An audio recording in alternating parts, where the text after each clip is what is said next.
Now back in the city, after Ariel impaled the chameleon android with a sword in his stomach, the chameleon android spoke and said, "That little sword can't stop me." Then the chameleon android hit Ariel with a hammer punch in her back.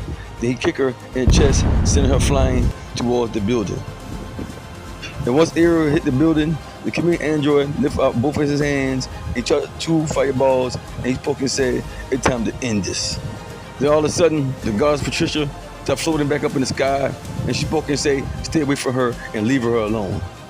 Then the goddess Patricia floated towards the chameleon android, and she hit him with a powerful elbow in his chest.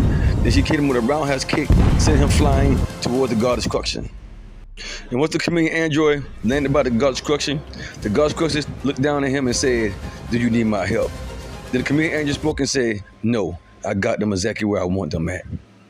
Now back at the sheriff department, once I put the money on the counter, I spoke and said, "I'm gonna pay all in cash." The sheriff spoke and said, "Okay, stay right there a minute, sir. Let me get your receipt." Then all of a sudden, both of the sheriffs walked up on me. Then the first sheriff spoke and said, "Who is you and what are you doing with all that money?" And I spoke to the sheriff and I said, "My name is Marcus Simmons, and this money is for me to bond up my cousin George." And the sheriff spoke and said, whatever, but I hope you and George are not the 2 guys that robbed that bank last week."